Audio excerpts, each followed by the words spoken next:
இப்போ தான் ஒரு இஷ்யூ முடிஞ்சிச்சு, அதுக்குள்ளே திரும்பி இன்னொரு இஷ்யூ, அது தளபதி இஷ்யூ முடித்தோடனே இப்போ தலையோட இஷ்யூ. என்ன தான் அவர் அட்வர்டைஸ்மெண்ட்டில் நடிச்சிருந்தாலும் அதை போய் தப்புன்னு சொல்லி அதுக்கு ஒரு பெரிய கும்பல் கிளம்பிக்கிட்டே இருக்குது. ஆக்சுவலி முன்னாடி அவர் ஒரு சினிமாவில் இருந்தார். அது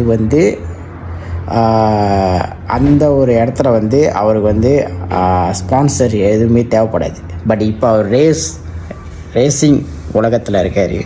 ஸோ அந்த இடத்துக்கு கண்டிப்பாக ஸ்பான்சர்ஸ் தேவைப்படும். ஸோ தேவைப்படுறதுனால சில விஷயங்கள் அவர் போய் தான் ஆகணும். ஸோ அவர் நடிச்சிட்டதுனால அந்த ட்ரிங்க்ஸை நீங்கள் குடிச்சே ஆகணும்னு இல்லையே, ரைட்டாக இல்லைங்களா? அவர் ப்ரொமோட் பண்ணுறாரு, உங்களுக்கு அது பிடிக்கல, அது குடித்தா உடம்புக்கு கேடு அப்படின்னு தெரிஞ்சுன்னா நீங்கள் அதை எடுக்காதீங்க, அவ்வளோதான். ஓகேவா? ஸோ யாரும் வேணுமுனுக்கே ஒரு விஷயத்த பண்ண மாட்டாங்க, யோசித்து தான் பண்ணுவாங்க.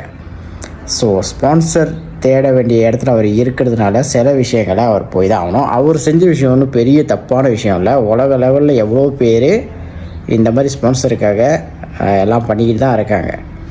ஓகேவா? ஸோ இதை ஒரு பெரிய கதையாக உருவாக்கி இப்படி அப்படி எதுக்கு?